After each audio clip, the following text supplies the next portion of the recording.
where we're at is I begun to move this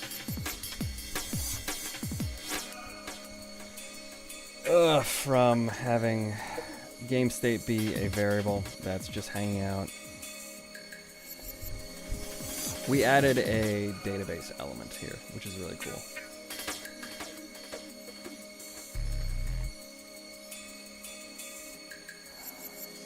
Somehow I need...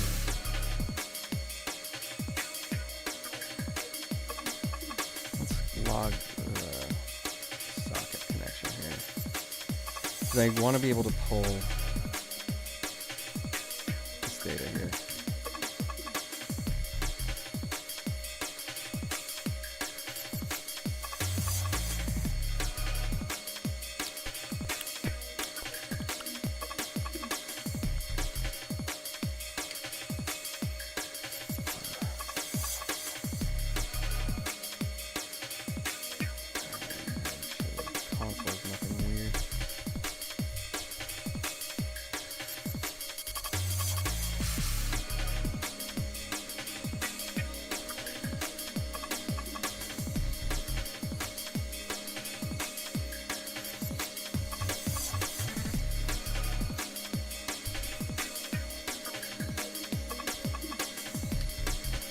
Alright, so I can have a socket ID, and I can have a cur game.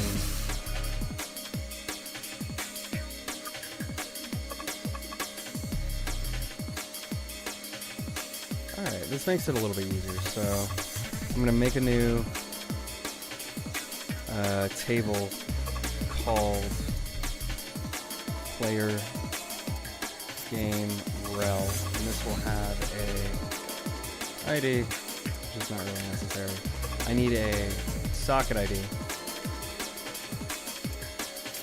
and a game ID.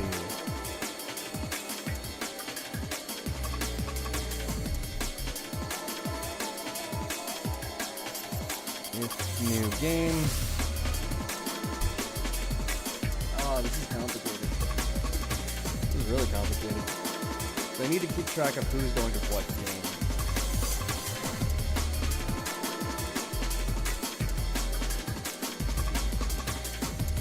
New game.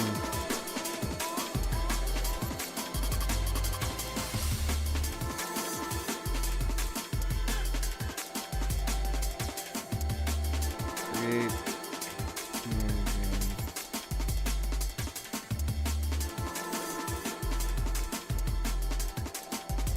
Create new game. I need to attach socket IDs to game ID via rel table.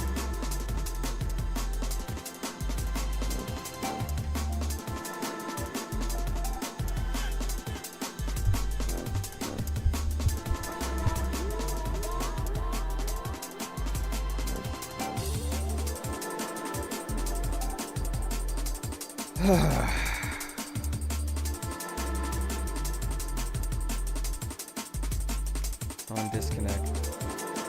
Remove all rels of socket ID. Somehow be able to join game existing game ID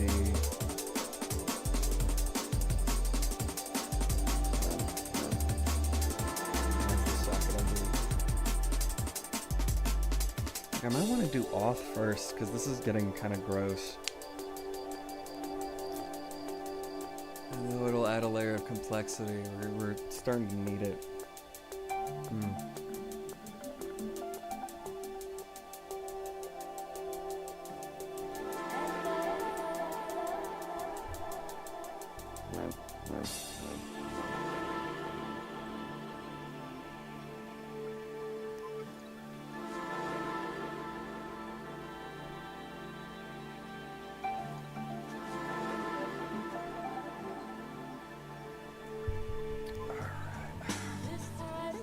If New game. Create new game.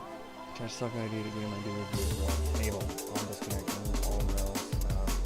Socket ID. Did.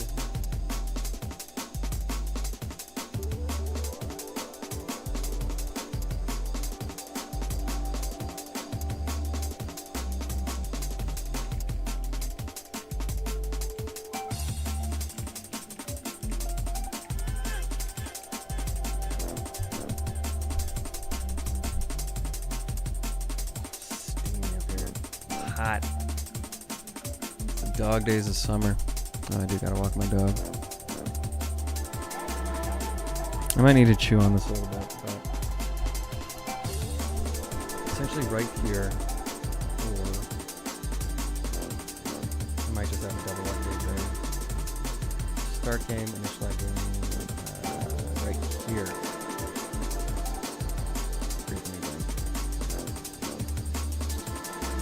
Create the game.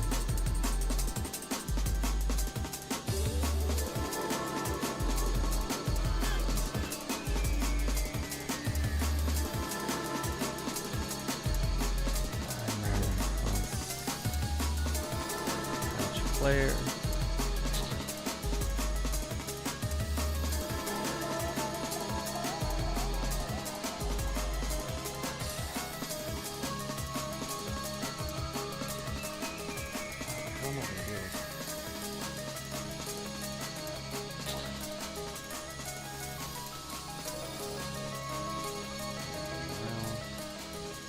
This is the tough part about asynchronous communication. The players thing.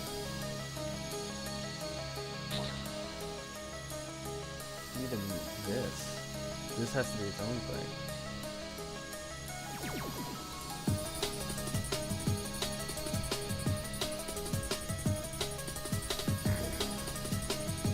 Okay, so here, this is another piece.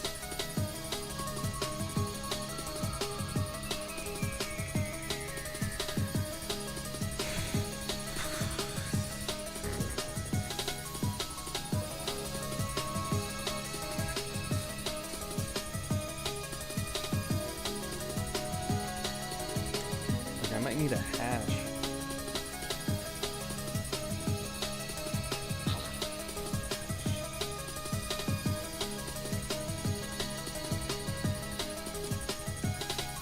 Attach players to a hash via lobby table.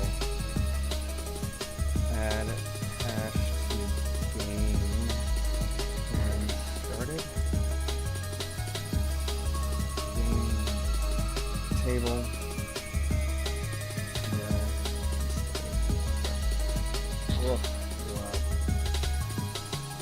I gather the players, then I create the game instance, then I attach the gathered players to the game instance.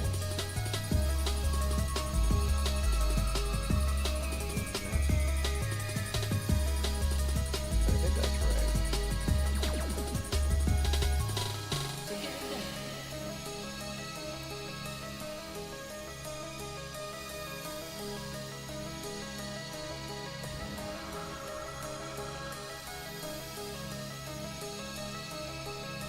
Oh, hello. You ever get so lost in thought and then you sort of wake up? I just woke up. Hello.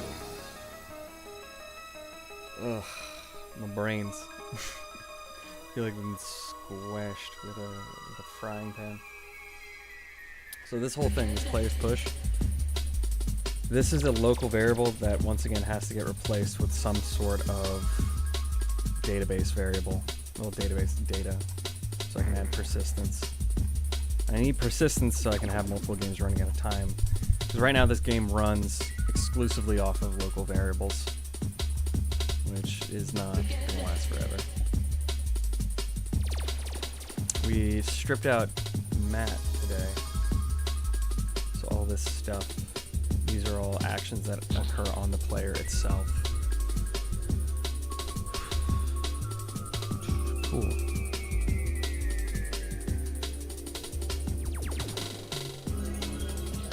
This game state ticker, I want to decouple this as well.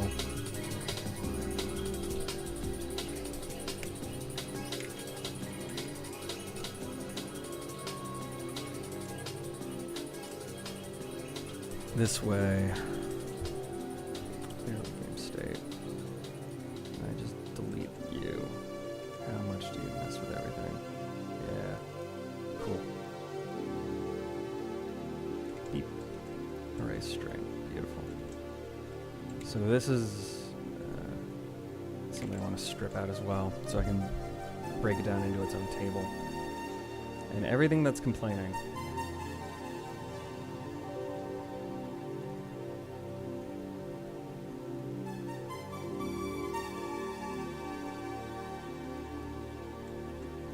unshift, which is a stupid word for add to the beginning. Anywhere I see ticker, I just replace. And then for all these timeline calls, game state, you will be replaced with ticker, an array of strings.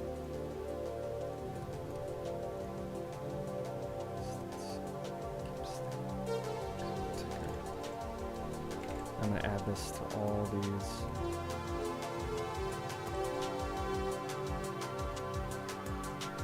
And this should be a pretty plug and play swap. Stuff with news, all these.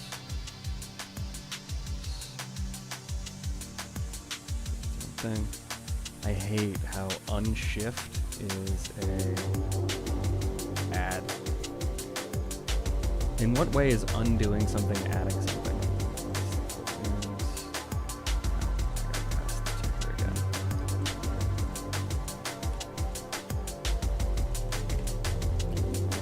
These calls need to have ticker added into them.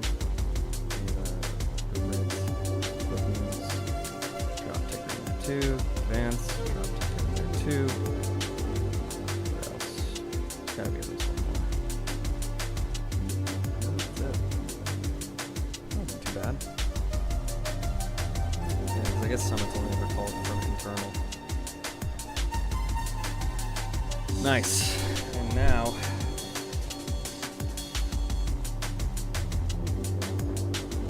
I guess this emit needs to be a conglomerate of game state and ticker. It isn't that difficult, but I'm going to have to rewrite the front end because of this.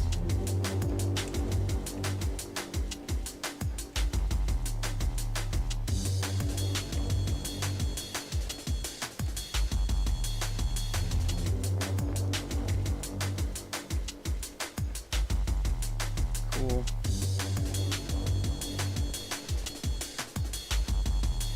And now that these things are decoupled, it's going to be an easier write to the database.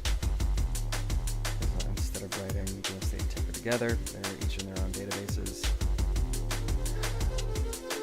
I guess they could be in the same thing, but I just like a lot of data. Nice to split it out. And that way I only have to really grab the last 10 items for the game, instead of just grabbing the entire ticker every single time, because there's going to be 4 times 3, 12 moves, season, 4 seasons, 12 times 4, 48 moves. It's really not. An array of 50 is not terrible, but each array has got a bunch of characters. It's going to get clogged pretty quick. State. Call this init state.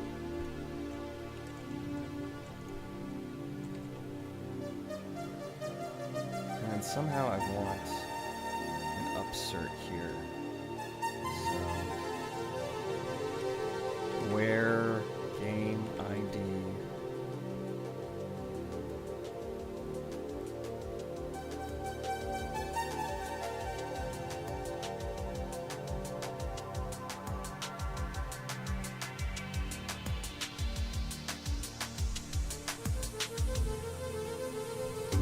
have a hash in the rel table and just have an ID.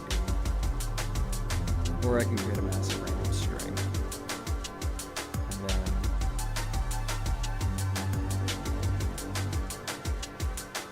then as people join the same lobby,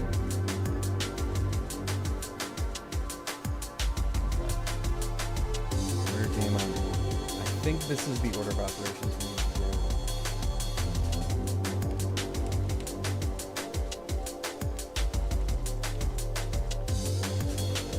Players join, adding themselves to a rel table with a string based on base.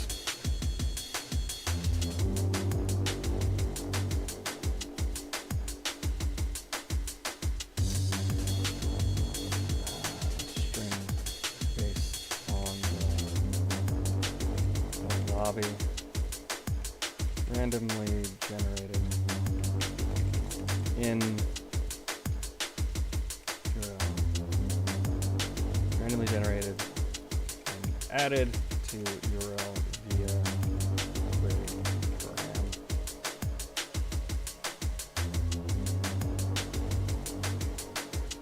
Okay. On init, add hash to game states.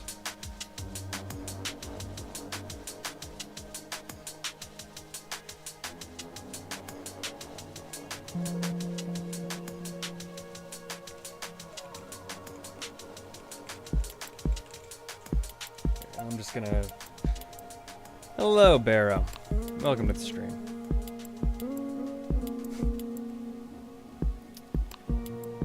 We are doing our best to turn a board game into what's called a web app, which is a website that has a brain somewhere away from the site to process all the logic, and then that talks to what's called a database to persist data over time. A lot of moving pieces to think about. Speaking of moving pieces, I am 3D printing something as we speak. Halfway done.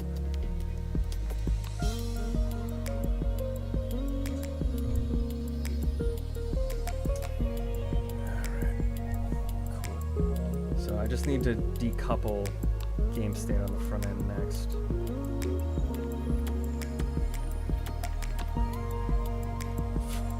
So look at the front end.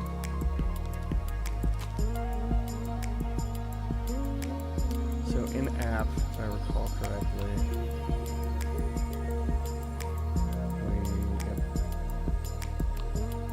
game state.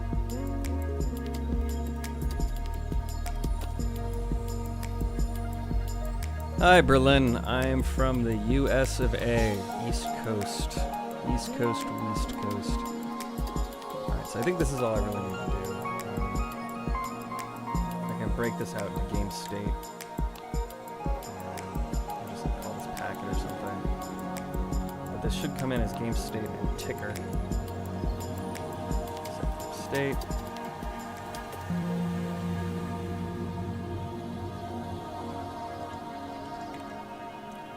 If game state ticker.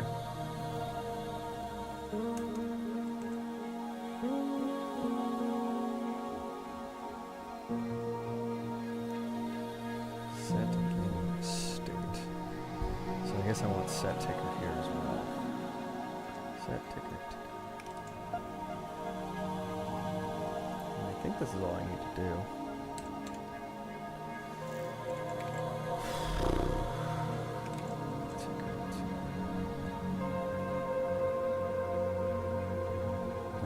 Allegedly, this should just work, but I might have broken my entire game.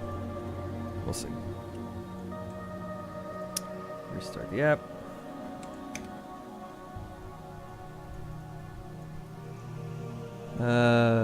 I choose between Go and Java, the direction, backend, which is the most relevant. Most relevant. They're both good options. Java is so legacy. I don't think it's a bad choice. There's just a ton of jobs available for it, but a lot of people really like Go. I would say just try out the syntax of both, try to build something, and see what you like better.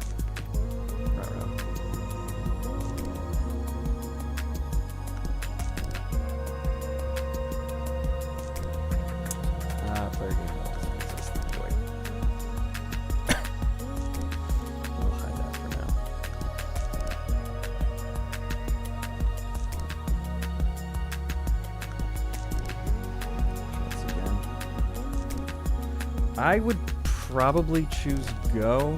It seems to be where a lot of people are going these days, but I really like new.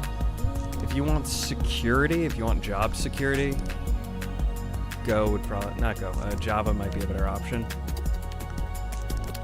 Go is still a little bit of a gamble in terms of how many people are using it, but it is being used, and it's used for a lot of like server-side rendering, which is big these days. Hey! Nice. I'm still recording my speed somewhere.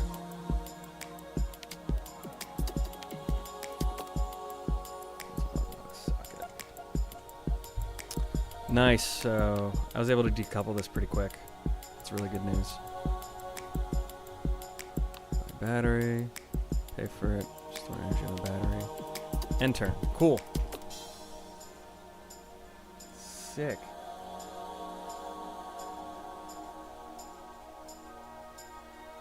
Nice. A better question is, so backend, Go is really solid, especially if you can learn routines and concurrency. A lot of people want to do a lot of things. So that's where we put it. So it's not a bad option.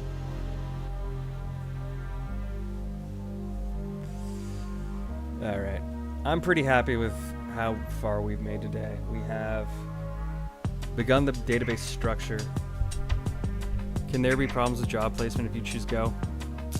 Let's see. Number of Go jobs versus Java. A year ago.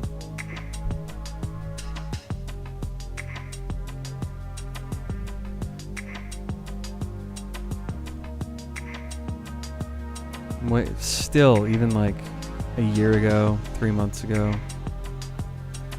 For job security, I'd probably go Java. It's huge right now. You might have some issues with job security. Like the last guy that I know got a Go job before this sort of programming bust cycle that showed up in the past year or so. So it's doable, but if job placement is your concern, you're probably going to lean Java.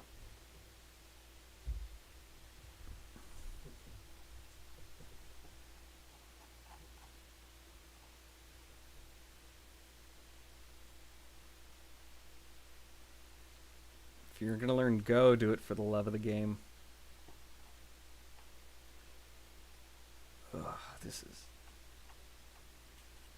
really should be some sort of controller. It's gross.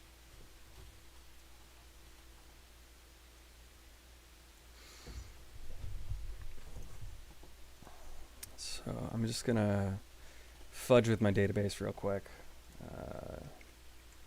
Drop table game. Yep, there's that constraint. Drop table game history. You got it, man. But no matter what language you choose, you're going to want to learn the programming fundamentals. So if you haven't seen LeetCode before, let's go to an easy one. Problem list. Let me sign in. I would definitely, if you haven't done any LeetCode problems, pick one. Pick an easy problem and try to solve it.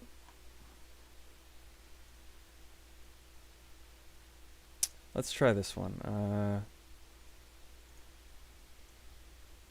Max consecutive ones. I use JavaScript, NodeJS, TypeScript. It served me very well. I've worked in multiple jobs with these languages. The whole internet runs on JavaScript, more or less. That and PHP. PHP is another one for good security. It's a bit of a pain to pick up, but since no one wants to do it, it's job placement's a little bit more lenient for it. So LeetCode, this is an amazing resource full of programming problems. Can I please see this? There we go. So I want to see, given an array of nums, given a binary array of nums. So binary just means zeros and ones, 0, 1, 0, 1, 0, 1, 0, 1, 0, 1. That's a binary string, I guess. The first 2 digits, given the maximum number of consecutive ones in the array. So an array is, it's kind of like a filing cabinet, if anyone remembers what that is. Let me know if I'm touching on a subject too that, if you already know it, I don't want to waste both of our times. But we have this array, and that means it's a data structure. Data structure is a structure, building, house, some sort of container, and it contains data. And then you access the container and request data from different pieces inside of it. So nums is an array, and this syntax right here is for selecting an element from the array. Java is 0th indexed, meaning the first element of the array is at position 0. So an array might look like this. If nums is an array, it would have like beep, beep, beep, and it might go 1, 0, 1. This is an array with 3 elements inside of it. Let me actually boost this up so we can see. This is an array with 3 elements inside of it. At the 0th position, and this is a comment, which means it's code that is not run. Best viewers on my schlong. How about you view these nuts? How about you view these nuts?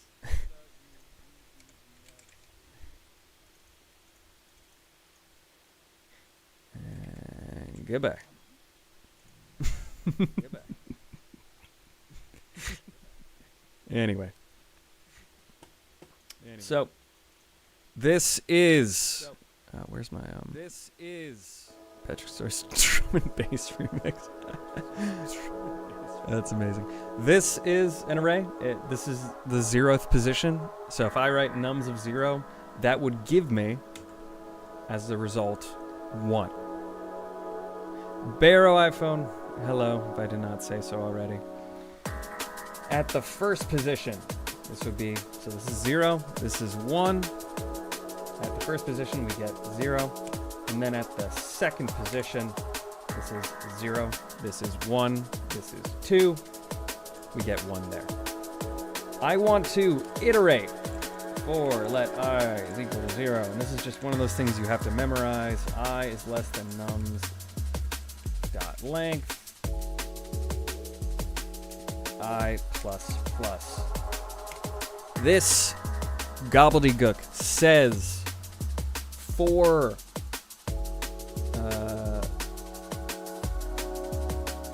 this variable right here, I, which is incrementing, meaning every single time a loop runs in this for loop, this goes up by 1 number. I set this variable equal to 0, and then I run this for loop. And a loop means I repeat a set of actions over and over again until the condition is satisfied to the point where I no longer repeat. I is equal to 0, the variable I, set to 0. As long as I is less than this array, and if this is my array up here, this has a length equal to the number of elements in the array, 0, 1, 2, 3, 4, 5. This has an array length of 5, well, 6 technically. So that's the first, second, third, fourth, fifth, 6th. While I is less than 6, so until I is equal to 5, we start at 0. I is increased to 1, then 2, then 3, then 4, then 5, and for each of those increases, we run the loop 1 time, we do something. And we're going to say, let max 1 is equal to 0. And I'm just going to do a very simple condition right here. If nums of I, our current member, our current the current variable that we're pointing to, if that's equal to 1, triple equal 1. So if nums of I, if I is 0, this is the 0th element. Nums of I is equal to 1. 1 is equal to 1. We run the action within this conditional statement. Max 1s plus equals 1, which this is syntactic sugar. It's just a cleaner way to write something. This means I'm increasing this value by 1, which you can also write as max 1s plus plus, or max 1s is equal to max 1s plus 1. I'm just going to go plus plus for now.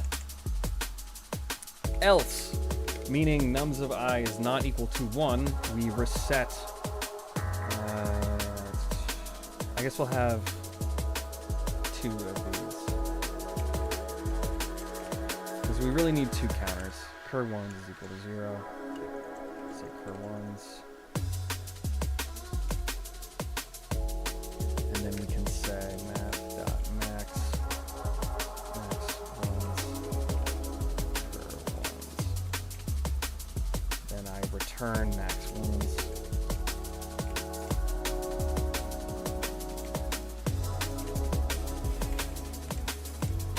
Run. Runtime error. N is not defined. Oh. Boom.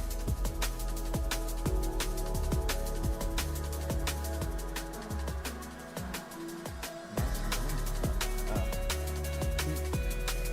Gotta be very careful with your writing. I'm a little caffeinated, so I'm tinkling keys. Oh. Silly. I'm just running a conditional here. I'm not actually returning the value. There we go. Did it. And the guy probably left by now, but that's what you should be doing.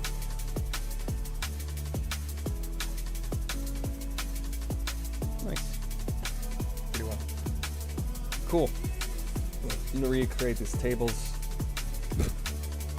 Hash text. Create this table. What's wrong with you, huh?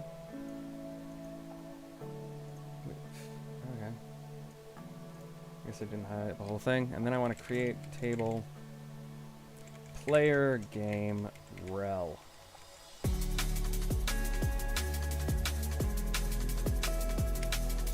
And I want, once again, an ID, 0 primary key.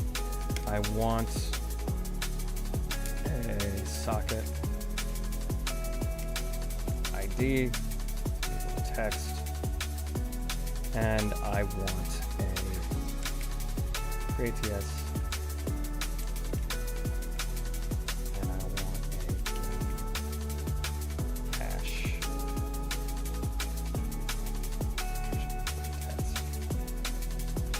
I guess I can put the game ID in there as well. Why not? And I'm not going to have a foreign key to this because this hash and ID might exist before this game exists, so it can't be a one-to-one relationship. Player game run. Bing bang bong. And what that? You? Maybe. I'm going to copy all this. I'm going to throw this in my project.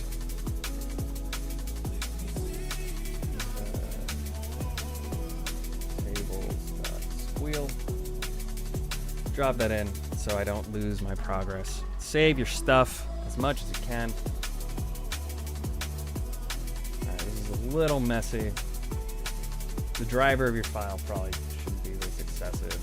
This should be realistically calling external functions. But we've made huge progress. We've started the database structure. We have proven that we can write the game state to the database. Good stuff today. All right, I'm gonna log off so I can walk my dog. Great seeing everybody. Love seeing your friendly, chipper faces in chat. Best of luck the rest of the day. Bye-bye. Adios. Au revoir. See you. Goodbye.